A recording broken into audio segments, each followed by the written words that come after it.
It's a theme that comes up every now and then. I don't like people saying no. Sometimes I think, right, okay, it might be a client or it might be someone in an agency and they're saying no, but maybe they mean yes and they don't know yet. This is a talk poster from Rainey Kelly. I did a few years back because I've been doing it a bloody long time. You'll see that in a minute. I've been doing it a bloody long time. It's an old poster, and even though it's old, it says how to survive 33 3/4 years in advertising. And being in advertising, I tried to make my life in advertising look a little bit more interesting by putting loads of knives in my back. And really, it's an exaggeration. It should be half that many knives. I did one at 180 Amsterdam, and I remember the creative was a little bit nervous about saying, "Oh look, you know, I've got this idea for a poster, but would you mind dressing up in a lady's nightie?" What he didn't realise was that he was pushing against an open door. And yet another shot by Fern, so we had fun doing that. Believe it or not, I actually like posters where the creatives come up with an idea that's got nothing to do with me. I'm not in it. There's no stupid tashes in it or anything. And this made me laugh. This was over at Ogilvy 1. Bob and Taff will be attending a talk on blatant self-promotion by Mark Denton. I thought that was bloody good.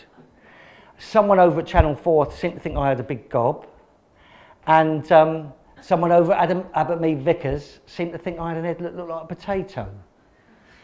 Which I don't really get, obviously. Did this at D&AD, publicity shy. See, because the talk is about publicity a lot, and I talk to a lot of creatives, I talk to a lot of students still, because here's another theme that comes up all the time. I pick the phone up. Anyone who rings me up, as long as they're not trying to sell me insurance, I generally talk to them on the phone or I see them. So I like talking to people a lot. And so I see a lot of students and I say, look, probably the most important advertising campaign you'll ever work on is the one for yourself. And you know, even people who have been in the business a little while,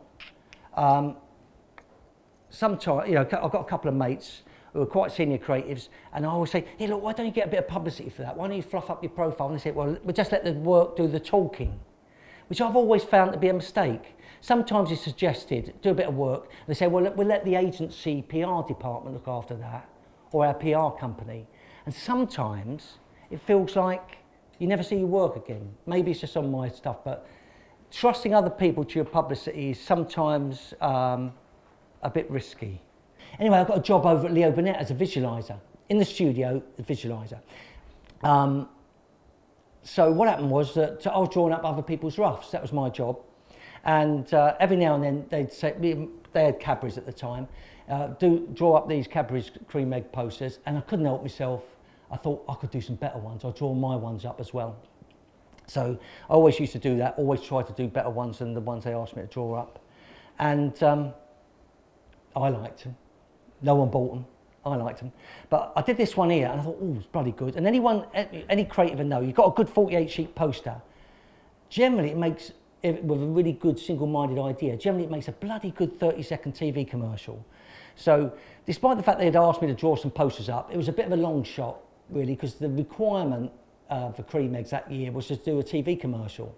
I wasn't asked to do it. I was just asked to draw up some posters. I didn't take any notice of the boss. I just wrote a 30-second storyboard based on this idea, a little bit different insofar as I took that technology and I turned it into a 17th century turbocharged sedan chair where the bearers were powered by Cadbury's cream eggs. Anyway, like I said, I drew the whole storyboard up. My boss was bloody furious because I wasn't asked to do that. He was really miffed. It was too late, the planners and the account group had seen it. So they wanted to put it in research right alongside the bosses. So luckily, not for the earache that I got, but luckily I ended up making it. So it's the only commercial I made out of Leo Burnett. Anyway, you know, I pick the phone up, I get a phone call. It's that, you know, remember that bloke who's turned up on my doorstep with a portfolio, Malcolm Venville? He phoned me up and said, look, do you want to come and join me? He's done very well with his own production company. He's getting loads of American jobs. He's looking to expand. He said, come over, be a 50% partner with me. Asked me to join him, own half the company. Isn't it great when it works, it comes around in a big circle? That's why you've got to pay people back. Well, you know, it's the truth. I always thought I was good. So I remember as a kid seeing Heineken posters when they first came out, and because they were a cartoon, this 3-strip cartoon, Heineken poster, and you had, I like the Spock one where his ears were drooping, they perked up. So again, I don't know if anyone knows about the history of Heineken. It was a big deal when it first came out, and for years it was a big deal. But there were certain ones, like an old bloke, I seem to remember, with a walking stick. He has a Heineken, and then the walking stick grew a few leaves. Was one of them that I remember for being not very good. I remember walking down the street as a kid thinking, I could do better than that. But thinking I was good and having confidence are two different things, because when I went into advertising, I was shitting myself. Because I come from the scrap background, and everyone seemed to talk, they were either northern or posh. So over at Leo Burnett, they, you know, the account group, they only took on graduates from Oxford or Cambridge. So there was these brainy, posh people, or northerners, in the creative department. And I was so bloody scared of my own shadow, don't matter what I thought about myself from a creative point of view, that I mastered this technique of going into meetings and actually not saying anything. And I think I went for at least 3.5 years of saying nothing. And I just used to put my hand on my chin and nod at the right moment. And I got away with it until I remember I was at Burnett's, and it was an internal meeting. There was no clients there. It was an internal meeting. There must have been 10 people around the table. So it was obviously about some big issue. So 10 people around the table, planners, account men, the lot, my bosses, the top creative director.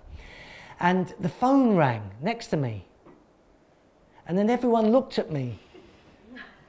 So I'd gone 3.5 years without saying anything at all. And the phone was ringing, and everyone was looking at me to pick up the phone.